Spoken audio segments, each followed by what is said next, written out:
আমি এই মুহূর্তে আছি হচ্ছে ওহুদ প্রান্তরে। ওহুদ প্রান্তর একটা ইতিহাসের জায়গা, যেখানে মহানবী সাল্লাল্লাহু আলাইহি সাল্লামের দন্ত মোবারক শহীদ হয়েছিল। ইসলামের ইতিহাসে এই ওহুদের যুদ্ধ ছিল মুসলমানদের জন্য একটা শিক্ষণীয় যুদ্ধ।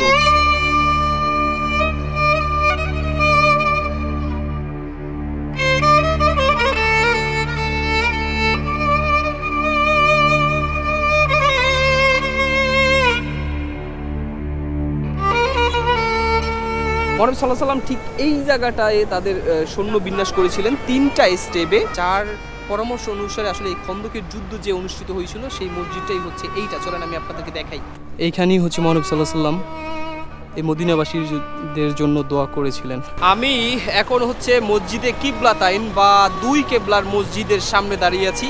বেশিরভাগ আলেম ওলামারাই এই মতামতের সাথে একমত যে এই কূপটার পানি দিয়েই হযরত আলী রাদিয়াল্লাহু তাআলাই হচ্ছে মহানবী সাল্লাল্লাহু আলাইহি সাল্লামের লাস্ট গোসল, যেটা সেই গোসল করিয়েছিল, এবং সেক্ষেত্রে যেই পানিটা ব্যবহার করা হয়েছিল সেটাই হচ্ছে এই পানি। ওই দেখতে পাচ্ছেন মিনার দেখা যাচ্ছে। মসজিদে কুবার ঠিক পাশেই একটা খেজুর বাগান, এবং এই বাগানটার এইখানে দেখতে পাচ্ছেন ছোট্ট একটা এরিয়া। মক্কা মদিনাতে মহানবী সাল্লাল্লাহু আলাইহি সাল্লামের সেই আদি যুগের কত ইতিহাস এবং ঐতিহ্য এরকম বিরাজমান আছে। আমরা আজকে অনেক বড় একটা ভিডিও করতে চাচ্ছি এবং দর্শনীয় স্থানগুলো দেখাবো একেবারে মদিনার আশেপাশের। তো সর্বপ্রথম হচ্ছে আমাদের যাত্রাটা শুরু হলো ওহুদ প্রান্তর দিয়ে, এক ঐতিহাসিক স্থান ইসলামের জন্য। প্রিয় বন্ধুরা, আপনারা ওহুদের পাহাড় দেখতে পাচ্ছেন এবং দেখতে পাচ্ছেন ওই যে একটা মসজিদ। আমরা ঠিক ওইখানটায় যাব। একটা ইতিহাসের জায়গা, যেখানে মহানবী সাল্লাল্লাহু আলাইহি সাল্লামের দন্ত মোবারক শহীদ হয়েছিল। ইসলামের ইতিহাসে এই ওহুদের যুদ্ধ ছিল মুসলমানদের জন্য একটা শিক্ষণীয় যুদ্ধ। বদর যুদ্ধের পরে যখন কাফের মুশরিকরা এমন ভাবে পরাজিত হয়েছিল এবং আবু জাহেলের মৃত্যুর পর আবু সুফিয়ানের নেতৃত্বে মানে পুরো গোটা মক্কা দিশেহারা হয়ে পড়ে, এবং তারা আবু সুফিয়ানের নেতৃত্বে প্রায় 3000 সৈন্য নিয়ে মক্কার কুরাইশ বংশ এইখানটায় আসে, মানে মহানবী সাল্লাল্লাহু আলাইহি সাল্লামকে একেবারে নির্মূল করার জন্য বা মদিনাবাসীকে শেষ করার জন্য। এই খবরটা যখন মহানবী সাল্লাল্লাহু আলাইহি সাল্লাম জানতে পারে, তখন যথা তাড়াতাড়ি সম্ভব মানে মদিনার সকল মানুষকে নিয়ে একটা মিটিং এর ব্যবস্থা করে, এবং ওই মিটিং এ তারা নিশ্চিত করে যে কোথায় গিয়ে যুদ্ধ করবে। তারা প্রথমে পরিকল্পনা করেছিল যে মদিনার মধ্যে বসে যুদ্ধ করবে। অতঃপর যখন তারা এই সিদ্ধান্তটা নিল যদি মদিনায় বসে তারা যুদ্ধটা করে তাহলে হয়তোবা অনেক ক্ষয়ক্ষতি হবে, আর ওই মুহূর্তটাই মদিনার অবস্থা তেমন একটা ভালো ছিল না। তাই মহানবী সাল্লাল্লাহু আলাইহি সাল্লামের নেতৃত্বে মদিনার হচ্ছে আবাসস্থলটা ছিল ঠিক ওই পাশে। তখন মহানবী সাল্লাল্লাহু আলাইহি সাল্লাম 1000 সদস্য নিয়ে মানে 1000 সৈন্য নিয়ে ঠিক এইখানটায় আসে। আসার পরে যখন যুদ্ধ শুরু হবে তখন 1000 সদস্যদের মধ্য থেকে মহানবী সাল্লাল্লাহু আলাইহি সাল্লামের ওইখান থেকে প্রায় 300 সদস্য বা কাফের মুনাফিক যারা ছিল তারা চলে যায়। অতঃপর মহানবী সাল্লাল্লাহু আলাইহি সাল্লাম 700 মানুষ নিয়ে এই বদরের প্রান্তে আসলে তারা যুদ্ধে সংগঠিত হওয়ার জন্য একত্রবদ্ধ হয়। প্রিয় বন্ধুরা, আপনারা ওহুদ প্রান্তরে আসলে দেখতে পারবেন এই যে বিশাল একটা পাহাড়, প্রায় এটার দৈর্ঘ্য প্রায় 8 কিলোমিটার, এবং তার পাশেই ঠিক দেখতে পারবেন আপনারা এইখানে একটা পাহাড়। যখন মহানবী সাল্লাল্লাহু আলাইহি সাল্লাম সৈন্য বিন্যাস করেছিলেন বা মহানবী সাল্লাল্লাহু আলাইহি সাল্লাম ঠিক এই জায়গাটায় তাদের সৈন্য বিন্যাস করেছিলেন তিনটা স্টেপে। প্রথম একটা স্টেপ, এবং তারপর হচ্ছে মানে তীর যারা চালায় তাদেরকে, এবং তারপরে হচ্ছে আরেকটা পার্টিকে। তো তিনটা সৈন্য দলকে এখানে সাজানো হয়, এবং মহানবী সাল্লাল্লাহু আলাইহি সাল্লাম এই সৈন্য বিন্যাসটা এমনভাবে করেছিলেন যে ওই পাশে পাহাড় আর এই পাশে পাহাড়, ঠিক এই যে মাঝ বরাবর দেখতে পাচ্ছেন এইখানে একটা গিরিপথ আছে। আমি আপনাদেরকে ওই যে পাহাড়ের উপরে গিয়ে তারপর হচ্ছে এই গিরিপথটা দেখাবো। তখন তিনি 50 জন একটা তীরন্দাজ বাহিনীকে বলে যে হচ্ছে ওই যে পাহাড়ের উপরে, ওই পাহাড়ের উপরে যাওয়ার জন্য, কারণ এখানে মুসলমানদেরকে এমনভাবে সাজানো হয়েছিল কোনোভাবে কাফেররা মানে পিছন থেকে অ্যাটাক করতে পারবে না। একদিক থেকে মহানবী সাল্লাল্লাহু আলাইহি সাল্লামের দলে লোক ছিল হচ্ছে 700, আর অপর দিক থেকে হচ্ছে কুরাইশদের লোক ছিল প্রায় 3000। প্রিয় বন্ধুরা, আমি এখন এই যে উপরে এটাকে বলা হয় জাবালে রুবা, যেখানে তীরন্দাজ বাহিনী দাঁড়িয়েছিল মহানবী সাল্লাল্লাহু আলাইহি সাল্লামের আদেশে। আপনারা ঠিক দেখতে পাচ্ছেন এইখানটায় ছোট্ট একটা পথ আছে। তবে আমি যে অ্যানিমেশন দেখেছিলাম তার মধ্যে হচ্ছে কাফেররা ছিল ঠিক ওই পাশটাই, এবং মহানবী সাল্লাল্লাহু আলাইহি সাল্লাম যে বাহিনী ছিল এই বাহিনীটা সাজানো হয়েছিল এই জায়গায়, যেখানে শহীদের যে দেখতে পাচ্ছেন কবরস্থান আমি দেখাবো। এই কবরস্থানে শুয়ে আছে হযরত হামজা রাদিয়াল্লাহু তাআলা আনহু, মহানবী সাল্লাল্লাহু আলাইহি সাল্লামের একেবারে সব সময় যেই কাছে থাকতো, বা বদর, উহুদের যুদ্ধে, এইসব যুদ্ধ যখন সংগঠিত হতো তখন দুই পক্ষ থেকে বড় বড় যে সৈন্যরা তারা আসতো, তার আগে দুইজনে মোকাবেলা করতো কে কাকে ঠকাতে পারে। তো এই যে যুদ্ধগুলো শুরু হতো বা প্রথমে যেই উদ্বোধনী মানে যুদ্ধ উদ্বোধনী যেটা হইতো, এই সময়টায় এই হামজা সর্বপ্রথম প্রত্যেকটা যুদ্ধেই আলী রাদিয়াল্লাহু তাআলাকে পাঠানো হতো মুসলমানদের পক্ষ থেকে, তারপরই হামজা অথবা হামজা আলী। আমি বলতেছিলাম এই যে উহুদ প্রান্তর, ঠিক এইখানটায় তীরন্দাজ বাহিনী দাঁড়ানো ছিল। মহানবী সাল্লাল্লাহু আলাইহি ওয়াসাল্লাম যুদ্ধ শুরু হয়ে গেল। প্রথমে গেলেন হযরত আলী রাদিয়াল্লাহু তাআলা, তিনি পরাজিত করলেন। অতঃপর হযরত হামজা রাদিয়াল্লাহু তাআলা গেলেন, সেও পরাজিত করলো। যখন কুরাইশরা দেখলো যে মুসলমানরা শুধু পরাজিত করতেছে, তখন তারা আর এ ধরনের অনুষ্ঠান বাদ দিয়ে তারা সরাসরি মানে মুসলমানদের উপর হামলা শুরু করে। তুমুল হামলা চলতেছে। এক পর্যায়ে হচ্ছে এইখান থেকে কিছু অশ্বারোহী বাহিনী, মানে ওই যে ঘোড়ায় যারা চড়ে যুদ্ধ করে ওদেরকে বলা হয় এই বাহিনী, আমি তো ওরা এখান থেকে এসে মানে পিছন থেকে আঘাত করার জন্য চেষ্টা করে। তখন এই তীরন্দাজ বাহিনী এখান থেকে তীর নিক্ষেপ করে, অতঃপর তারা চলে যাওয়ার পর যখন দেখে যে মানে মুসলমানরা যুদ্ধ করতে একেবারে কাফেরদেরকে তাঁবুর মধ্যে নিয়ে গেছে, তার মানে এই তীরন্দাজ বাহিনী যারা এইখানে দাঁড়ানো ছিল তারা মনে করলো যে আমাদের জয় তো হয়েই গেছে, চলো আমাদের জয় হয়ে গেছে। এমত অবস্থা তারা এখান থেকে নেমে চলে যায়। 10 জন কেবলমাত্র এই পাহাড়ের উপর রেখে বাকি 40 জন নেমে চলে যায়। ওইখানে চলে যাওয়ার পর এরপর হচ্ছে কাফেররা এই সুযোগটাকে অবলম্বন করে এইখান থেকে গিয়ে পিছন থেকে মহানবী সাল্লাল্লাহু আলাইহি ওয়াসাল্লাম এবং হামজা রাদিয়াল্লাহু তাআলা বা মুসলমানদের উপরে একটা আক্রমণ শুরু করার পর দুই দলই খুবই হতাহত হয় এবং এই যুদ্ধেই হযরত হামজা রাদিয়াল্লাহু তাআলা আনহু মৃত্যুবরণ করেন এবং কাফেররা এইখান থেকে চলে যায় এবং মহানবী এখানে প্রায় 70 জন সাহাবী শহীদ হয় এই যুদ্ধের ময়দানে। প্রিয় বন্ধুরা, এই যুদ্ধে কোনো দল সফল হয় নাই, তবে মুসলমানদের জন্য একটা শিক্ষা বয়ে আনে যে মহানবী সাল্লাল্লাহু আলাইহি সাল্লামের আদর্শ কথা সবসময় আমাদেরকে মেনে চলা উচিত। আজকে যদি এই তীরন্দাজ বাহিনী না নেমে যেত তাহলে হয়তোবা এই দুর্ঘটনাটা ঘটতো না। যুদ্ধ লাস্ট পর্যায়ে কাফেররা একটা জিনিস সার্কুলার দিল যে মহানবী সাল্লাল্লাহু আলাইহি সাল্লাম মারা গেছে। তো এই কথা শোনার পর সাহাবীরা আরও আর কি হতাশাগ্রস্ত হয়ে যায় যে যার জন্য যুদ্ধ করি সেই যদি মারা যায় তাহলে আমরা যুদ্ধ করব কার জন্য। এই যে একটা দুর্বলতা, সেই দুর্বলতা থেকেও আসলে এই যুদ্ধের প্রান্তরে মানে মুসলমানদের জয় হয় নাই, পরাজয় হয় নাই, বলা যায় যে দুইটার কাছাকাছি বা মাঝ বরাবর আসলে উভয় পক্ষই ছিল। এই জায়গাটা হচ্ছে মহানবী সাল্লাল্লাহু আলাইহি সাল্লামের দন্ত মোবারক, দুইটা দাঁত যে ভেঙে গেছিল, আপনারা যে ইতিহাস জানেন, সেই দাঁত ভাঙার জায়গাটাই হচ্ছে এই উহুদের প্রান্তর। এই উহুদের প্রান্তরই মহানবী সাল্লাল্লাহু আলাইহি সাল্লামের দাঁত ভেঙে গিয়েছিল। দাঁত ভেঙে যাওয়ার পর তখন তাকে কিছু সাহাবীরা নিয়ে এই পাহাড়ের একটু উপরে গিয়েছিল। এখন ওই জায়গাটা কোথায় ঠিক আমি জানি না, এত কষ্ট হচ্ছিল। এক পর্যায়ে এই উহুদের প্রান্তরে এই পাহাড় মহানবী সাল্লাল্লাহু আলাইহি সাল্লামের সাথে কথা বলা শুরু করে দিয়েছিল। এই উহুদের পাহাড় মহানবী সাল্লাল্লাহু আলাইহি সাল্লামকে ডেকে বলেছিল যে হে আল্লাহর রাসূল, কাফের মুশরিকেরা আপনাকে আঘাত করবে, আপনি আমার মধ্যে চলে আসেন। তখন এই উহুদের পাহাড় ফাইটা দুই ভাগ হয়ে গেছিল এবং মহানবী সাল্লাল্লাহু আলাইহি সাল্লামকে বারবার এই পাহাড় ডাইকা বলছিল যে ইয়া রাসূলুল্লাহ, আপনি আমার মধ্যে চলে আসেন। প্রিয় বন্ধুরা, সেই জায়গাটা ঠিক আছে ওই দিকটায়, কিন্তু আমি ওই দিকটায় এই মুহূর্তে যেতে পারতেছি না, কারণ আমার সাথে আমার মা আছে। আমি হয়তো বা উপরে উঠতে পারবো, সে উঠতে পারবে না। তো আমি শুধু আপনাদেরকে ইতিহাস এবং সেই জায়গাগুলো যে এত কষ্টের পর আমাদের ইসলাম প্রতিষ্ঠিত হয়েছে, এই সেই উহুদের পাহাড়। মহানবী সাল্লাল্লাহু আলাইহি সাল্লাম বলেছে যে এই উহুদ আমার সাথে জান্নাতে যাবে। সুবহানাল্লাহ। পৃথিবীর মধ্যে এই একটা জায়গা বা এই একটা পাহাড় যে জান্নাতে স্থান পাবে, সেটাই হচ্ছে উহুদের পাহাড় বা উহুদের এই যে ময়দান, যেই দেখতে পাচ্ছেন 8 কিলোমিটার বেষ্টিত যে পাহাড়টা, এটাই হচ্ছে জান্নাতি পাহাড়, এটা জান্নাতে যাবে ইনশাআল্লাহ।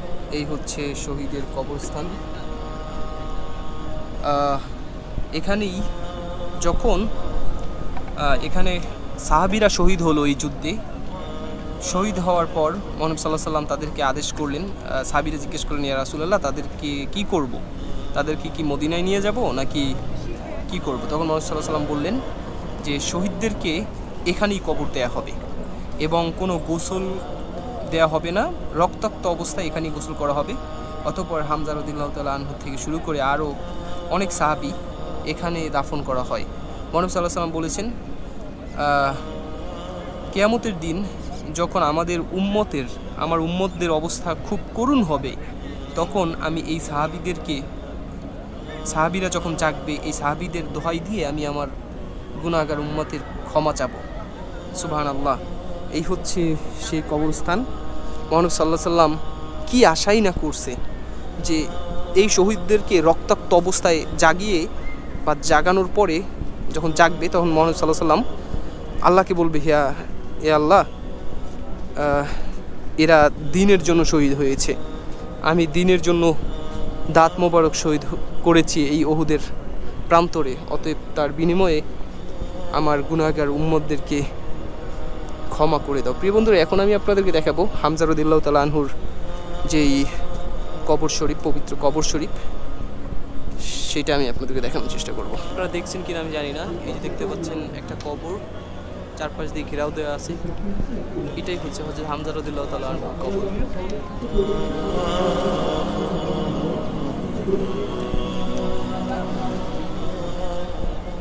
এখানে চারপাশ ঘেরাও দেওয়া, যার কারণে ভিতরে ঢুকেও দেখানো যাচ্ছে না। দেখতে পাচ্ছেন এখানে একটা মসজিদ আছে, এই মসজিদটা হচ্ছে শহীদদের স্মৃতির চরণে মসজিদটাকে নির্মাণ করা হয়েছে। এখানে অনেক মানুষ আসছে, উহুদের প্রান্ত, ইতিহাসের প্রান্ত। এখানে বিভিন্ন নির্দেশনা বাংলাতে, ইংরেজিতে, হিন্দিতে লেখা আছে।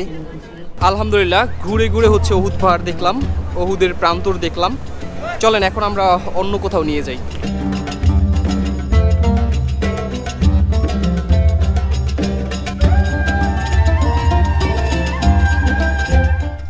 এখন আমরা যাচ্ছি হচ্ছে মসজিদে কিবলাতাইন, যেখানে হচ্ছে কিবলা পরিবর্তন হয়েছিল।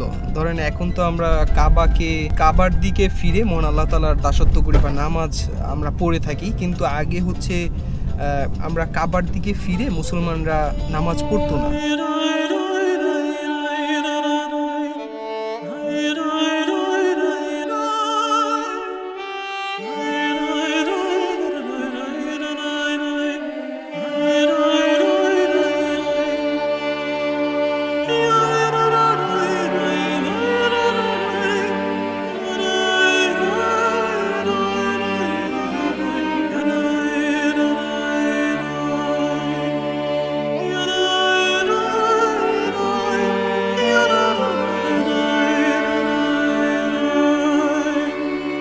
আমি এখন হচ্ছে মসজিদে কিবলাতাইন বা দুই কেবলার মসজিদের সামনে দাঁড়িয়ে আছি। মদিনা থেকে এর দূরত্ব 8 থেকে 10 কিলোমিটারের মধ্যে। আপনি যখন কোনো ট্যুর প্যাকেজে কোনো গাড়ি নিবেন তখন অবশ্যই তারা মসজিদে কিবলাতাইনের কথা বলবে, আর এটা হচ্ছে ট্যুরিস্ট স্পটগুলোর মধ্যে অন্যতম একটা আকর্ষণের কেন্দ্রবিন্দু। আপনারা জেনে থাকবেন আমরা এখন মক্কা নগরীর যে কাবা আছে বাইতুল্লাহ, আমরা তাকে নির্দেশনা করি, আসলে সিজদা করে থাকি মহান আল্লাহ তাআলাকে।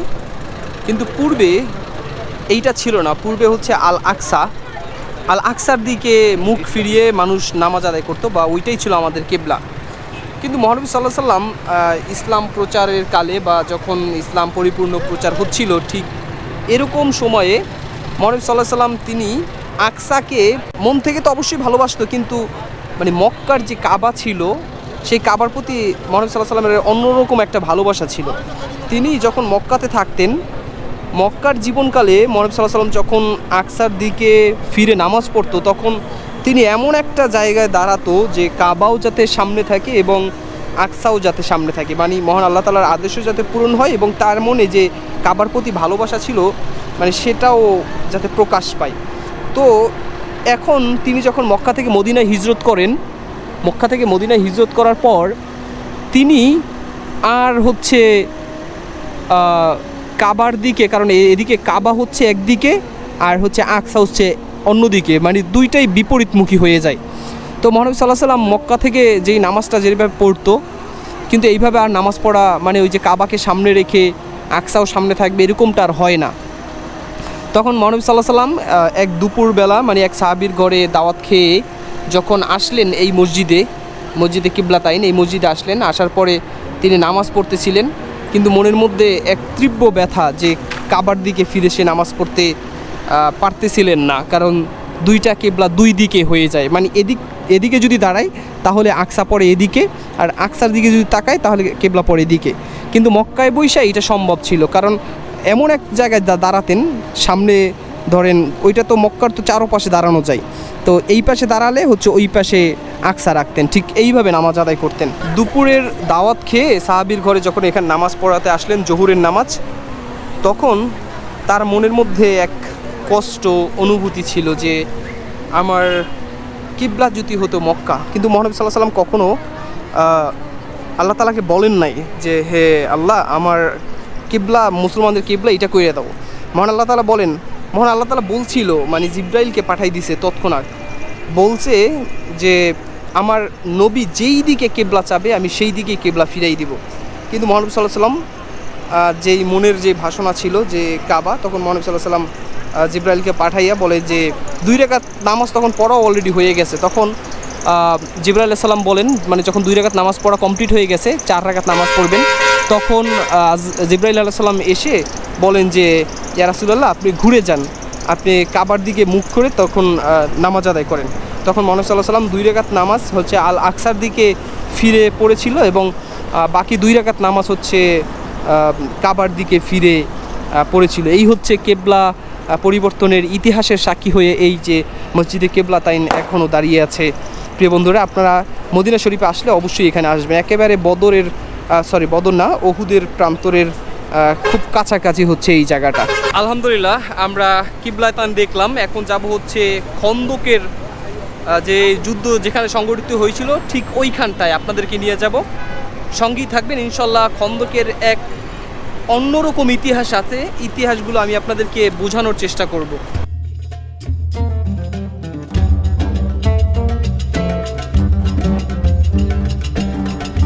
আমি এখন খন্দক প্রান্তরে, যখন কাফের মুশরিকরা ওহুদ বদর এই সমস্ত যুদ্ধে যখন পরাজিত হয়, মানে মুসলমানদেরকে কোনোভাবে থামাতে পারতেছিল না, তখন বনু গোত্র ছিল একটা, মানে মদিনাতে একটা বনু গোত্র ছিল। ওই গোত্রের সদস্যরা মিলে একটা ষড়যন্ত্র করে কুরাইশদের সাথে যে মদিনাবাসীকে ধ্বংস করে দিতে হবে অথবা মহানবী সাল্লাল্লাহু আলাইহি সাল্লামকে একেবারে পৃথিবী থেকে নিঃশেষ করে দিতে হবে। অতঃপর বনু গোত্র সহ কুরাইশরা মিলে প্রায় 10,000-এর মতো একটা সৈন্যবাহিনী গঠন করে। অতঃপর তারা প্ল্যান করে যে একেবারে সরাসরি তারা মদিনায় হামলা করবে, হামলা করার পর মদিনাকে ধ্বংস করে দিবে। যখন এই খবরটা মহানবী সাল্লাল্লাহু আলাইহি সাল্লাম পায়, তখন মহানবী সাল্লাল্লাহু আলাইহি সাল্লাম ইমিডিয়েটলি মদিনাবাসীকে নিয়ে একটা কমিটি গঠন করে বা একটা আলোচনা সভা তৈরি করে। তখন ওই আলোচনা সভায় অনেকে বলে যে আমরা মদিনাতে থেকেই যুদ্ধ করব, আবার অনেকে বলে না বাহিরে গিয়ে যুদ্ধ করব, বাহিরে গিয়ে যুদ্ধ করলে তাহলে আমাদের যারা ছেলে সন্তান আছে তাদের কোনো ক্ষতি হবে না। তো এরকম বিষয় নিয়ে যখন আলোচনা করতেছিল, তখন সালমান ফার্সি রাদিয়াল্লাহু তাআলা আনহুর একটা পরামর্শ অনুসারে সে পরামর্শ করে যে না, আমাদের মদিনা শহরটা হচ্ছে দেখতে পাচ্ছেন এই যে পাহাড়, মদিনার চারোপাশ থেকে পাহাড় দিয়ে বেষ্টিত, এবং এই জায়গার এই যে ফাঁকা জায়গাটা, এখান থেকে হচ্ছে একটা ফাঁকা জায়গা ছিল, মানে মক্কাবাসী যদি সরাসরি মদিনাবাসীর উপর হামলা করতে চায় তাহলে এই একটা পথ ছিল। অতএব সালমান ফার্সি তখন রাদিয়াল্লাহু তাআলা তিনি পরামর্শ দিলেন যে আমরা যদি একটা পরীক্ষা খনন করি, মানে একটা খাল খনন করি, কারণ 10,000 সৈন্যবাহিনী আসবে আর তাদের কেবলমাত্র সামান্য কিছু সৈন্যবাহিনী, আর মদিনার অবস্থা তখন আর্থিক অবস্থা খুবই খারাপ। ওই মুহূর্তে যদি মানে মক্কাবাসীরা মদিনাবাসীর উপর একটা হামলা করে তাহলে এইটার যে একটা ক্ষয়ক্ষতি হবে ওইটা মদিনাবাসী নিতে পারবে না বা অনেক কষ্ট হবে, বা ছোট ছেলে মেয়ে বা যারা বাচ্চা আছে তাদের উপর মানে অনেক বড় একটা ক্ষতির সম্ভাবনা থাকে। তো এই সালমান ফার্সির মানে কথা অনুসারে এখানে একটা পরীক্ষা মানে একটা খাল খনন করা হয়। অতএব মানে 10,000 সৈন্য হোক বা যত সৈন্য হোক, তখন তো আর কি মানে বুলেট ছিল না যে দূর থেকে গুলি করে মারতে পারবো। তখন তারা মানে পরামর্শটা করে যে খালটাকে পের হয়ে যখন তারা উঠতে চাবে মদিনাতে, তখন আমরা তাদেরকে শেষ করে ফেলবো। তো এইরকম এই পরিকল্পনাটার কারণেই মানে এই যে খন্দক বা খনন থেকেই আসলে খন্দকের আবির্ভাবটা হয়, এবং পরবর্তীতে এটাই আসলে খন্দকের যুদ্ধ বা খননের যুদ্ধ হিসেবে পরিচিত হয়। যখন খন্দকের যুদ্ধ সংগঠিত হয় তখন মদিনার আর্থিক অবস্থা মানে অর্থনীতি অবস্থা ছিল খুবই খারাপ। খন্দকের যখন সাহাবীরা কাজ করতেছিলেন, একজন সাহাবী খুবই ক্ষুধার্ত এবং খিদার যন্ত্রণায় তারা পেটে পাথর বেঁধে মুহাম্মদ সাল্লাল্লাহু আলাইহি ওয়াসাল্লামের কাছে গিয়ে বলেছিলেন, ইয়া রাসূলুল্লাহ, আমরা খুবই ক্লান্ত এবং খুবই ক্ষুধার্ত, দেখেন আমরা পেটে পাথর পর্যন্ত বেঁধেছি। এইটা যখন মুহাম্মদ সাল্লাল্লাহু আলাইহি ওয়াসাল্লামকে বলা হয়েছিল, তখন মুহাম্মদ সাল্লাল্লাহু আলাইহি ওয়াসাল্লাম তার মানে পাঞ্জাবি জাগিয়ে দেখিয়েছিল যে দেখো আমিও আমার পেটে পাথর বেঁধে রেখেছি। প্রায় মুহাম্মদ সাল্লাল্লাহু আলাইহি ওয়াসাল্লাম কোনো রেওয়াতে আসছে যে মুহাম্মদ সাল্লাল্লাহু আলাইহি ওয়াসাল্লাম এই খন্দকের প্রান্তরে মানে না খেয়ে খাওয়ার অভাবে 3টা নাকি পাথর তার পেটে বেঁধেছিল যাতে ক্ষুধা না লাগে। সুবহানাল্লাহ। এই হচ্ছে ইতিহাস, এই হচ্ছে ইসলাম, তারপর আমরা হচ্ছে ইসলাম পাইছি। আমরা ঠিক হচ্ছে খন্দকের স্মৃতিতে যে মসজিদ নির্মাণ করা হয়েছে সেই মসজিদের পাশেই এই খন্দকের ময়দানের একটা ঐতিহাসিক জায়গায় আমি আপনাদেরকে নিয়ে যাচ্ছি। আমি এখন একটা মসজিদের সামনে, ছোট একটা মসজিদের সামনে দাঁড়াই আছি। এটা হচ্ছে হযরত সালমান আল ফারসি রাদিয়াল্লাহু তাআলা আনহুর তাঁবু ছিল এইখানে, যার নির্দেশনায় বা যার পরামর্শের ফলেই আসলে এই খন্দকের যুদ্ধে মানে মুসলমান জাতির সফলতা হয়েছিল, বা যার পরামর্শ অনুসারে আসলে এই খন্দকের যুদ্ধ যে অনুষ্ঠিত হয়েছিল সেই মসজিদটাই হচ্ছে এইটা। চলেন আমি আপনাদেরকে দেখাই।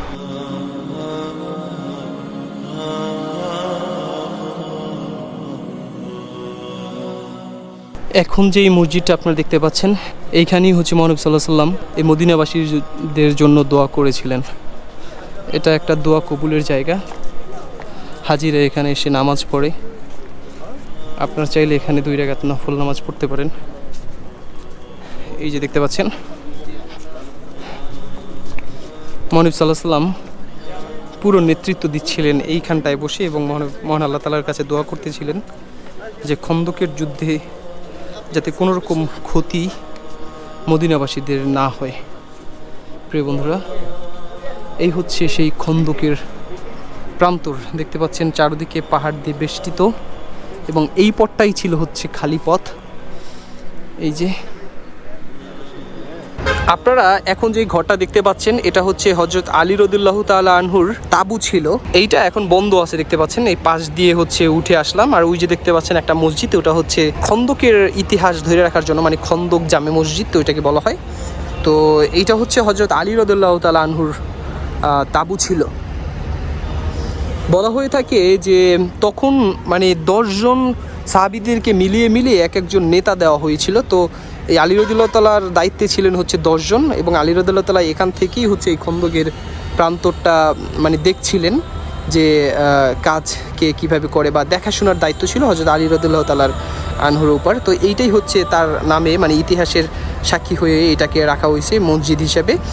আর প্রিয় বন্ধুরা, এই যে দেখতে পাচ্ছেন এই যে রাস্তাটা যে নির্মাণ করা হয়েছে, ঠিক খন্দকের রাস্তাটা এদিক থেকে ছিল। ওই খন্দকের যে একটা মানে খন্দক যে খনন করা যে খাল ছিল, সেই খালটা এখন আর নাই। মানে ইতিহাসের সাথে সাথে এগুলোকে এখন ভরাট করে তারপরে এই যে দেখতে পাচ্ছেন এই যে রাস্তা করা হয়েছে।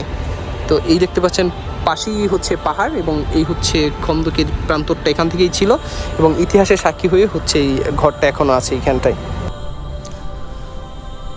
আমরা এখন খন্দক থেকে যাচ্ছি হচ্ছে মসজিদে কুবা, তাই না?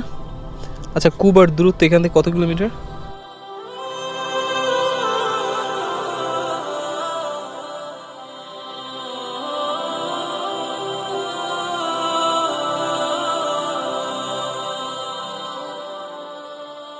আমি এখন মসজিদে কুবা অথবা ইসলামের প্রথম মসজিদ কুবা নগরীর মসজিদের সামনে থেকে বলছি। মহানবী হযরত মুহাম্মদ সাল্লাল্লাহু আলাইহি ওয়াসাল্লাম যখন মক্কা থেকে মদিনায় আগমন করেন, তখন সর্বপ্রথম তিনি এই কুবা নগরীতে আসেন, বা কুবা নগরীতে 10 দিন থাকার পরে তিনি সর্বপ্রথম কুবা নগরীর এই মসজিদটা নির্মাণ করেন। আমি এখন যেই পথটা দিয়ে হাঁটতেছি বা এই মসজিদটা যেখানে নির্মিত হয়েছে, এটা তখনকার যুগে এক সাহাবী মহিলার খেজুর শুকানোর একটা উঠান ছিল। পরবর্তীতে তিনি এটা মহানবী সাল্লাল্লাহু আলাইহি ওয়াসাল্লামের মসজিদ নির্মাণের ক্ষেত্রে মানে মসজিদের ক্ষেত্রে এটাকে দান করে দেওয়া হয়, এবং পরবর্তীতে মহানবী সাল্লাল্লাহু আলাইহি ওয়াসাল্লাম এইখানে ইসলামের প্রথম মসজিদ নির্মাণ করেন। মহানবী সাল্লাল্লাহু আলাইহি ওয়াসাল্লাম যখন এই মসজিদটা নির্মাণ করার পর এইখানে একজন মুয়াজ্জিন নিযুক্ত করে তিনি মদিনাতে চলে যায়, এবং মদিনা মানে মুনাওয়ারা তিনি প্রতিষ্ঠা করেন।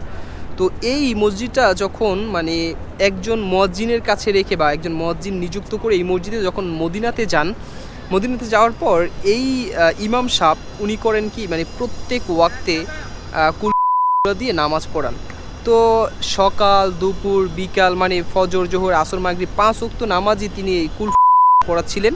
অতঃপর মানে এই যে কুফাবাসী মানে অনেকটা বিরক্ত বোধ হয়, মানে একই সূরা দিয়ে বারবার যখন নামাজ পড়াচ্ছিলেন, তখন তারা বিরক্ত হয়ে মসজিদে নববীতে যান এবং মহানবী সাল্লাল্লাহু আলাইহি ওয়াসাল্লামকে নালিশ পেশ করেন যে ইয়া রাসূলুল্লাহ, আপনি যেই ইমাম সাহেব নিযুক্ত করেছেন মসজিদে কুবার জন্য বা প্রথম মসজিদের জন্য, সে শুধু মানে কুলফল্লা সূরা দিয়ে নামাজ পড়ে। অতঃপর মহানবী সাল্লাল্লাহু আলাইহি সাল্লাম এই ইমাম সাহেবকে ডাকলেন, ডাকার পরে ইমাম সাহেবকে জিজ্ঞেস করলেন যে আপনি কেন মানে একই সূরা দিয়ে বারবার মানে প্রত্যেক ওক্তে নামাজ পড়ান। তখন এই মসজিদের ইমাম সাহেব যিনি ছিলেন উনি বলেছিলেন যে ইয়া রাসূলুল্লাহ, আমি এই কুলফল্লা সূরার মধ্যে আল্লাহর যেই সিফাতের গুণ পাই বা আল্লাহর যে পরিচয় পাই অন্য কোনো সূরাতে আমি সেটা পাই না। আপনারা জানেন কুলফল্লার অর্থ কুলহুয়াল্লাহু আহাদ, মানে আল্লাহুস সামাদ, মানে কত সুন্দর অর্থ, মানে মহান আল্লাহ তাআলার নিজের পরিচয় দেওয়া হয়েছে এই সূরার মধ্যে। তো এই জন্য তিনি আসলে এই সূরাটাকে এত ভালোবাসেন যে প্রত্যেকটা ওক্তে তিনি এই সূরা দিয়ে নামাজ পড়েন। অতঃপর মহানবী সাল্লাল্লাহু আলাইহি সাল্লাম খুশি হলেন। আর একটা ইতিহাস আছে, মহানবী সাল্লাল্লাহু আলাইহি সাল্লাম যখন তাবুক যুদ্ধে গেলেন, তাবুক যুদ্ধে যাওয়ার পর তাবুক যুদ্ধে মানে মহানবী সাল্লাল্লাহু আলাইহি সাল্লামের বিজয়ের পর দেখে পিছন থেকে হঠাৎ জিবরাইল আলাইহিস সালাম হাজির, এবং জিবরাইল আলাইহিস সালামের সাথে প্রায় 3 লক্ষ নাকি 3000 আমার ঠিক মনে নাই, এরকম অনেক ফেরেশতা নিয়ে হাজির হয়েছে। তখন মহানবী সাল্লাল্লাহু আলাইহি সাল্লাম জিজ্ঞেস করলেন, জিবরাইল তুমি কেন এখানে আসলে? তখন জিবরাইল আলাইহিস সালাম বলেছিলেন যে আপনার একজন আশেক মদিনাতে মারা গিয়েছে, তিনি প্রত্যেক ওক্তে কুলফল্লা সূরাকে ভালোবাসতো বা প্রত্যেক ওক্তে কুলফল্লা সূরা দিয়ে নামাজ পড়তো। তো আল্লাহ তাআলা এতে অনেক খুশি হয়েছে, যার কারণে তার জানাজা হবে। আপনি এখন গায়েবা জানাজা পড়েন। এই গায়েবা জানাজায় আমি এবং আমার ফেরেশতারা অংশগ্রহণ করার জন্য আসছি। এই গাছগুলো বড় হলে এর পরিবেশ কত সুন্দর হবে, লাইন অ্যালাইন করে গাছগুলো লাগানো হয়েছে। এই হচ্ছে সেই ইতিহাসের মসজিদ, কুবা নগরীর মসজিদ। মহানবী সাল্লাল্লাহু আলাইহি সাল্লাম এইখানটাই এসেছিলেন সর্বপ্রথম, এবং এইখানেই ইসলামের ইতিহাসের মসজিদ নির্মাণ করেছিলেন। এখানে কিছু খেজুর গাছ লাগানো হয়েছে দেখতে পাচ্ছেন। আপনারা এই জায়গাটা আসার চেষ্টা করবেন। মক্কা থেকে মদিনায় ভ্রমণ করার পরে যদি ট্যুরিস্ট স্পট থাকে আপনার কিছু, তার মধ্যে অবশ্যই এই জায়গাটা রাখার চেষ্টা করবেন। প্রিয় বন্ধুরা, দেখতেই পাচ্ছেন এক অন্যরকম পরিবেশ। হাজিরা আসতেছে যাচ্ছে, কারো মনে হচ্ছে বিন্দুমাত্র হিংসা নেই কারো প্রতি। সবাই মন ভরে ইসলামের ইতিহাসগুলো জানছে, ইসলামের ইতিহাসগুলো দেখছে নিজ চোখে। তো এখন আমরা আপনাকে আরও একটা জায়গায় নিয়ে যাব। এইখানে দেখেন ছোট ছোট কিছু থেকে পানি পড়তেছে পুরো বাগানটা জুড়া।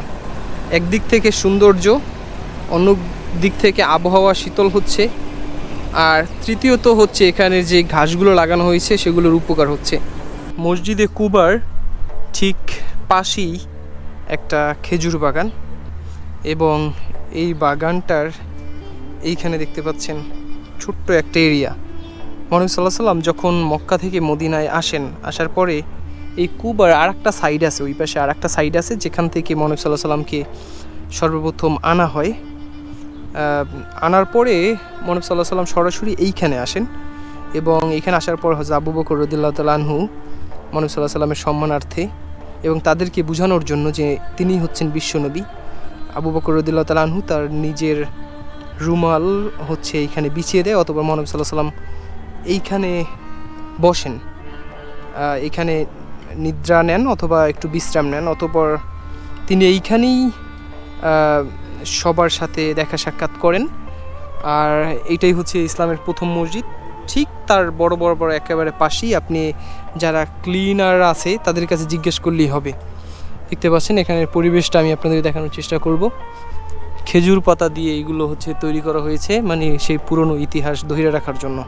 এই হচ্ছে পাশের জায়গা, এখানে জায়নামাজ দেয়া আছে, মানুষ এসে এইখানে নামাজ পড়ে। নফল নামাজ যদি পড়ার থাকে তাহলে আপনি এখানে পড়তে পারেন। প্রিয় বন্ধুরা, এখানে আরও কিছু জিনিস আছে আমি আপনাদের দেখাবো। দেখতে পাচ্ছেন একেবারে সেই আদিকালের একটা হিস্টোরিক্যাল, এই যে খেজুর পাতা দিয়ে এগুলোকে বানানো হয়েছে বোঝানোর জন্য যে ইতিহাস ঐতিহ্যর যেই সভ্যতা ছিল সেই সভ্যতার কত বিবর্তন হয়েছে। এখানে আসলে কিছুটা গ্রাম্য পরিবেশ আপনি দেখতে পারবেন। পুরো খেজুর বাগানের মধ্যেই হচ্ছে এইটা বানানো হয়েছে। দেখতে পাচ্ছেন একটা কূপটা এই মুহূর্তে ভরে গেছে, এবং এই কূপের পাশেই হচ্ছে একটা ঘরের মতো দেখতে পাচ্ছেন। এটা হচ্ছে এক সাহাবার ঘর, এবং তারই হচ্ছে এই কূপটা ছিল। মহানবী সাল্লাল্লাহু আলাইহি সাল্লাম এইখানে আসার পরে, মানে এই যে কুবা নগরীতে আসার পরে সর্বপ্রথম হচ্ছে এই কূপের পানি খেয়েছিলেন, এবং তার পাশেই হচ্ছে বিশ্রাম নিয়েছিলেন। এখন যুগের পরিবর্তনের কারণে আসলে এইটা ভইরা গেছে, কিন্তু এইখানে এই যে মোটর দিয়ে পানির স্তর নিচে নেমে যাওয়ার ফলে এখানে মোটর সিস্টেম করে দিছে। আপনারা চাইলে এখানে এসে এই যে এখানে পানিগুলো এসে হচ্ছে এইখানে পড়ে। এই যে দেখতে পাচ্ছেন সাহাবীর ঘর, এবং এইটাই হচ্ছে সেই কূপ, যেই কূপের পানি মুহাম্মদ সাল্লাল্লাহু আলাইহি ওয়াসাল্লাম মদিনাতে এসে সর্বপ্রথম যে পানি পান করেছিলেন। এখানে দেখতে পাচ্ছেন কূপটা উপর দিয়ে ঢেকে, এবং এখানে এই যে মোটরের ব্যবস্থা করে দিয়েছে, এবং এটা হচ্ছে এই সাহাবীরই হচ্ছে কূপ ছিল এইটাই। সাহাবীর ঘর এখনও সেই স্থানেই রাখা হয়েছে। এই যে এখানের পানি আছে, এখানের পানি অনেকে খাচ্ছে, মনে করতেছে যে এটায় শেফা আছে। আপনারা চাইলেও ইনশাল্লাহ এখানে আসতে পারেন।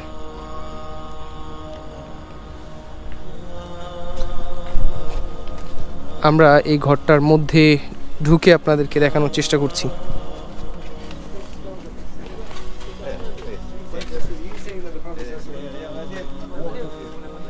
এই হচ্ছে সেই সাহাবীর ঘরের দৃশ্য। দেখতে পাচ্ছেন উপরে এরকম আদিম যুগে বা আগের যুগগুলোতে, আর মক্কাতে অহরহ হচ্ছে পাথরের অভাব নাই, এগুলো পাথর দিয়ে বানানো হতো। তারপর এক ধরনের চুনা ব্যবহার করতো, এবং এই যে দেখতে পাচ্ছেন উপরে এরকম, যেরকম আমরা রড দিয়ে এটা করি, আগের জমানা এগুলো হচ্ছে কাঠ দিয়ে করা হতো, এবং উপরে কাঠ দিয়ে তারপর হচ্ছে খেজুর পাতার মানে আশ্রম দেওয়া হতো।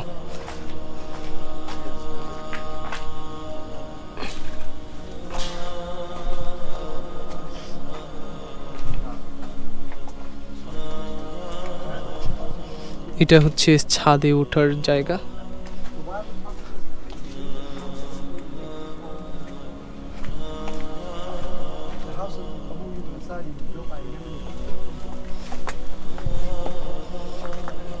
এই হচ্ছে ছাদ, যদিও ছাদে ওঠার মতো কোনো পরিবেশ নেই, উপরের ছাদটা ভাঙা, কিন্তু উপরে ছাদের উপরও দেখতে পাচ্ছেন একরকম প্রলেপ দিয়ে তারপর আবার উপরে পাথর দেওয়া হয়েছে। মানে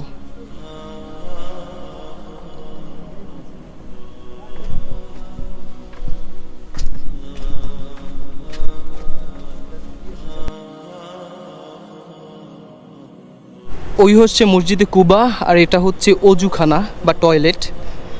এইটার পাশেই হচ্ছে এই যে দেখতে পাচ্ছেন দেয়াল দেওয়া, আপনাকে ঠিক ওইখানটা দিয়ে যেতে হবে। আমি এখন যাচ্ছি হচ্ছে মহানবী সাল্লাল্লাহু আলাইহি সাল্লামকে মৃত্যুর পর হযরত আলী রাদিয়াল্লাহু তাআলা যেই কূপের পানি নিয়ে লাস্ট গোসল দিয়েছিল, সেই কূপটা আমি আপনাদেরকে দেখাবো এবং তার ইতিহাস তুলে ধরবো। Let's go. আমি এখন গাড়ি দিয়ে যেই যাত্রাটা করতেছি, এটার জন্য 100 রিয়াল আমাকে দিতে হয়েছে। আপনারা চাইলে গাড়ি থেকে না করে একেবারে মদিনা মুনাওয়ারার ফাহাদ যেই গেট আছে, সেই গেটের সামনে এক ধরনের ট্যুরিজম বাস পাওয়া যায়, সেই ট্যুরিজম বাসের মাধ্যমে আপনারা চাইলে এই ট্যুরটা কমপ্লিট করতে পারেন। কিন্তু সেখানে হচ্ছে 80 রিয়াল করে নিবে, 24 ঘন্টা আপনি সেই গাড়িতে থাকতে পারবেন, যেথায় ইচ্ছে সেটাই যেতে পারবেন। তবে স্টপ ছাড়া হচ্ছে এই বাসগুলো থামায় না। আর আপনারা যদি এরকম প্রাইভেট কার নিয়ে যান তো সেক্ষেত্রে বেস্ট হয়। 100 রিয়াল আপনি চাইলে 3-4 জন যেতে পারেন, কোনো সমস্যা নেই। আর আমার নাম্বারটা অবশ্যই ডেসক্রিপশনে দিয়ে দিবেন, কেমন? ওকে। কোনো কিতাবে লেখা হয়েছে যে এই কূপটা হচ্ছে জান্নাতের সাথে এটা সংশ্লিষ্টতা আছে।